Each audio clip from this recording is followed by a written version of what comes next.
संक्षिप्त महाभारत के अनुशासन पर्व में नाना प्रकार के दानों का वर्णन तथा ब्राह्मण का धन लेने से होने वाले अनिष्ट के संबंध में राजा नृग की कथा।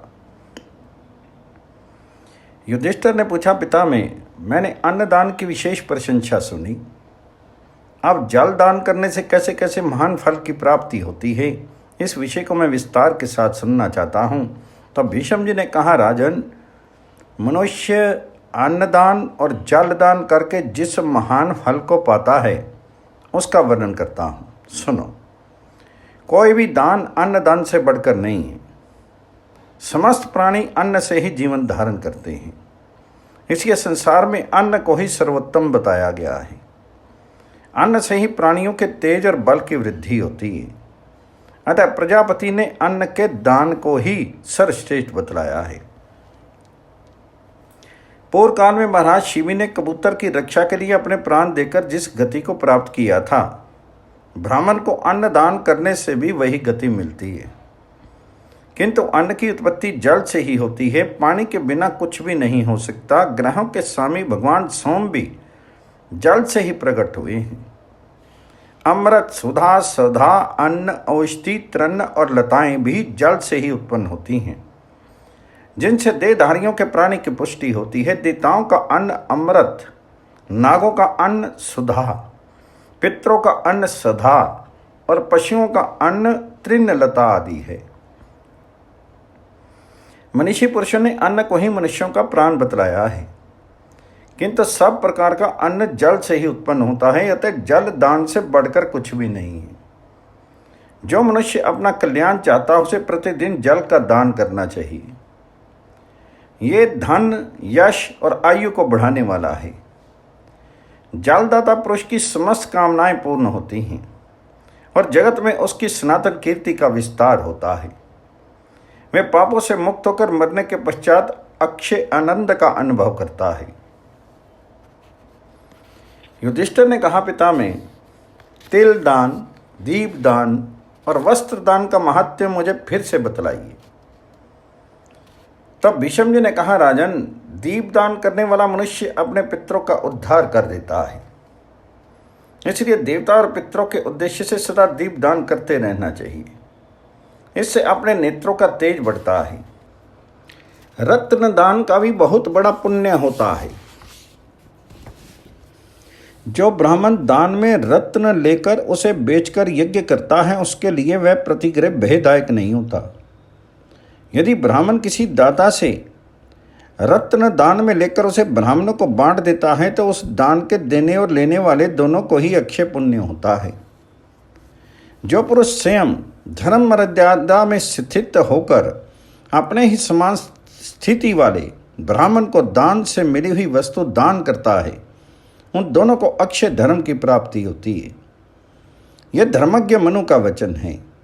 जो मनुष्य वस्त्र दान करता है वह सुंदर वस्त्र और सुंदर वेश धारण करने वाला होता है। युधिष्ठिर, गौ, स्वर्ण और तिल के दान का महात्म्य का तो मैंने अनेकों बार शास्त्रीय प्रमाण देकर वर्णन किया है। युधिष्ठिर ने कहा, दादाजी, आप दान की उत्तम विधि का फिर से वर्णन कीजिए। जिस दान को सभी लोग कर सकते हों तथा वेदों में जिसका वर्णन किया गया हो, उसकी व्याख्या कीजिए। तब भीष्म जी ने कहा, युधिष्ठिर, गाय, भूमि और सरस्वती, इन तीनों का एक ही नाम है गौ। एक नाम वाली इन तीन वस्तुओं का दान करना चाहिए। इन तीनों के दान का समान ही फल है। ये तीनों ही मनुष्य की संपूर्ण कामनाएं पूर्ण करने वाली हैं। जो ब्राह्मण अपने शिष्य को वेदवाणी सरस्वती का उपदेश करता है, वह भूमिदान और गौदान के समान फल का भागी होता है। इसी प्रकार गौदान की भी प्रशंसा की गई है। गौदान से बढ़कर कोई दान नहीं है। उसका फल बहुत शीघ्र मिलता है। गौएं संपूर्ण प्राणियों की माता कहलाती हैं। वे सबको सुख देने वाली हैं। अपना अभ्युदय चाहने वाले मनुष्य को सदा गौओं की प्रदक्षिणा करके चलना चाहिए। गौओं को लात नहीं मारें, गौओं के बीच से होकर नहीं निकलें।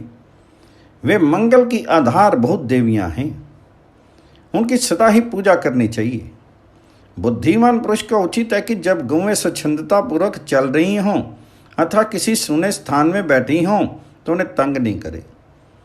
गौएं प्यास से पीड़ित होकर जब अपने स्वामी की ओर देखती हैं और वह उन्हें पानी नहीं पिलाता तो उसके बंधु बांधवों सहित नाश हो जाता है। जिसके गोबर से लिपने पर देवताओं के मंदिर और पितरों के श्राद्ध के स्थान पवित्र होते हैं, उनसे बढ़कर पावन और क्या हो सकता है। जो 1 वर्ष तक प्रतिदिन भोजन के पहले दूसरे की गाय को एक मुट्ठी घास खिलाता है, उसका वह व्रत समस्त कामनाओं को पूर्ण करने वाला होता है। उसे पुत्र, यश, धन और संपत्ति की प्राप्ति होती है तथा उसके संपूर्ण अशुभ और दुस्वप्न नष्ट हो जाते हैं। दुराचारी, पापी, लोभी, असत्यवादी तथा देवयज्ञ और श्राद्ध कर्म न करने वाले ब्राह्मण को किसी तरह गौ नहीं देनी चाहिए। जिसके बहुत सी संतानें हों, ऐसे याचक, क्षत्रिय तथा अग्निहोत्री ब्राह्मण को 10 गौदान करने से दाता को अत्यंत उत्तम लोगों की प्राप्ति होती है। जो जन्म देता है, जो भय से बचाता है तथा जो जीविका देता है, ये तीनों ही पिता के तुल्य हैं। इसलिए वेदांत निष्ठ, बहुज्ञ, ज्ञानी, जितेंद्रिय, शिष्ट, यतनशील, प्रियवादी, भूख से पीड़ित होने पर अंचित कर्म न करने वाले, मृदुल, शांत, अतिथि प्रेमी, सब पर समान भाव रखने वाले और स्त्री, पुत्र और कुटुंब से युक्त ब्राह्मण की जीविका का अवश्य प्रबंध करना चाहिए। सुपात्र ब्राह्मण को गौदान करने से जितना पुण्य होता है, उसका धन ले लेने पर उतना ही पाप लगता है। अतः किसी भी अवस्था में ब्राह्मण के धन का अपहरण नहीं करें तथा उनकी स्त्रियों पर तो दूर से भी दृष्टि नहीं डालें। कुंती नंदन, इस विषय में साधु पुरुष राजा नृग का उपाख्यान सुनाया करते हैं। किसी समय ब्राह्मण का धन ले लेने के कारण राजा नृग को महान कष्ट उठाना पड़ा था। पहले की बात है, द्वारकापुरी में रहने वाले यदुवंशी बालक पानी की इच्छा से इधर उधर घूम रहे थे। इतने में ही उन्हें एक महान कूप दिखाई पड़ा, जिसका ऊपरी भाग घास और लताम से ढका हुआ था। उन बालकों ने बहुत परिश्रम करके जब कुएं के ऊपर का घास फूस हटाया तो उन्हें उसके भीतर बैठा हुआ एक बहुत बड़ा गिरगिट दिखाई दिया। बालक हजारों की संख्या में थे। सब मिलकर उस गिरगिट को वहां से निकालने के यत्न में लग गए, किंतु गिरगिट का शरीर चट्टान के समान था। लड़कों ने उसे रस्सियों और चमड़े की पट्टियों से बांधकर खींचने के लिए बहुत जोर लगाया, पर वह टस से मस नहीं हुआ। जब बालक उसे निकालने के लिए सफल नहीं हो सके तो भगवान श्री कृष्ण के पास जाकर बोले, हम लोगों ने एक बहुत बड़ा गिरगिट देखा है, जो कुएं का सारा आकाश घेर कर बैठा है। उसे कोई निकालने वाला नहीं है। यह सुनकर श्री कृष्ण उस कुएं के पास गए और उन्हें उसे बाहर निकालकर उसके पूर्व जन्म का वृत्तांत पूछा। तब उसने कहा, भगवान, पूर्व जन्म में राजा नृग था, जिसने हजारों यज्ञों का अनुष्ठान किया है। उसकी बात सुनकर श्री कृष्ण बोले, राजन, आपने तो सदा पुण्य के ही काम किए हैं, आपके द्वारा कभी भी पाप नहीं हुआ, फिर आपको ऐसी दुर्गति क्यों मिली? हमने सुना है कि आपने पहले कई बार मिलाकर 81,200,000 गौएं ब्राह्मण को दान की हैं। उस गौदान का फल कहाँ गया? तब राजा नृग ने भगवान श्री कृष्ण से कहा, प्रभु, एक अग्निहोत्री ब्राह्मण परदेश चला गया था। उसके पास एक गाय थी, जो एक दिन अपने स्थान से भागकर मेरी गौओं के झुंड में आ मिली। मेरे ग्वालों ने दान के लिए मंगाई हुई 1000 गौओं में उसकी भी गिनती करा दी और मैंने उसे एक ब्राह्मण को दान कर दिया। कुछ दिनों बाद जब वह ब्राह्मण प्रदेश से लौटा तो अपनी गाय ढूंढने लगा। ढूंढते ढूंढते वह गाय जब उसे दूसरे के घर मिली तो उसने उस ब्राह्मण से कहा, ये मेरी गऊ है, अतः मैं इसे ले जाता हूं। इस पर दोनों में झगड़ा होने लगा और दोनों ही क्रोध में भरकर मेरे पास आए। एक ने कहा, महाराज, यह गऊ आपने मुझे दान में दी है और ये ब्राह्मण इसे अपनी बता रहा है। तो उसने कहा, महाराज वास्तव में ये मेरी गाय है, तुमने इसे चुरा लिया है। तब मैंने दान लेने वाले ब्राह्मण से कहा, भगवान मैं इस गाय के बदले आपको 10,000 गौएं देता हूँ, आप इन्हें इनकी गाय वापस दे दीजिए। उसने जवाब दिया, महाराज ये गौ देश काल के अनुरूप पूरा दूध देने वाली, सीधी सादी और अत्यंत दयालु स्वभाव की है। इसका दूध बहुत मीठा होता है। धन्यवाद जो ये मेरे घर आई। ये अपने दूध से प्रतिदिन मेरे मात्रहीन दुर्बल बच्चे का पालन करती है। मैं इसे कदापि नहीं दे सकता। ये कहकर वे वहाँ से चल दिया।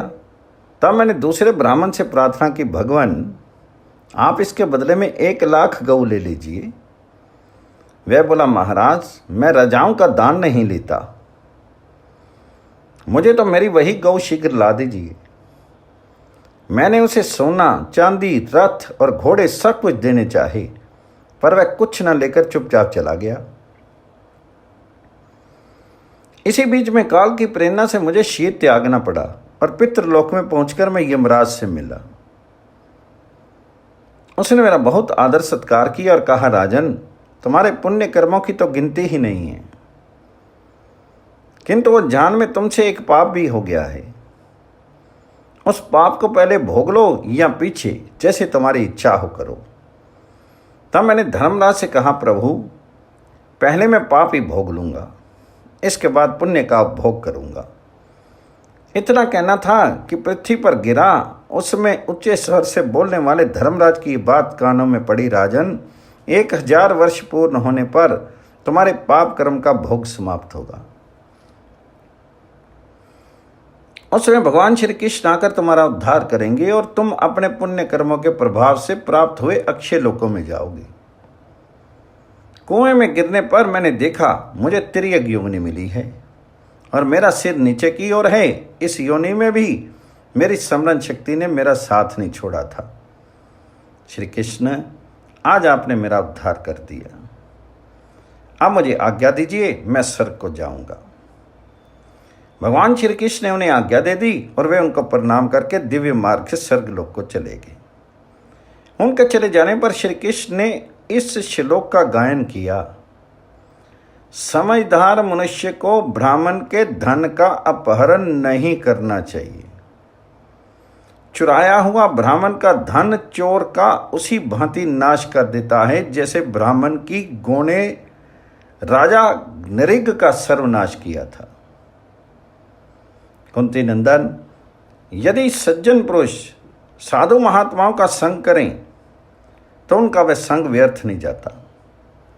देखो, साधु समागम के कारण राजा नृग का नरक से उद्धार हो गया। गौओं का दान करने से जैसे उत्तम फल मिलता है, वैसे ही गौओं से द्रोह करने या उन्हें सताने पर बहुत बड़ा कुफल भोगना पड़ता है। इसलिए गौओं को कभी कष्ट भी नहीं पहुंचाना चाहिए।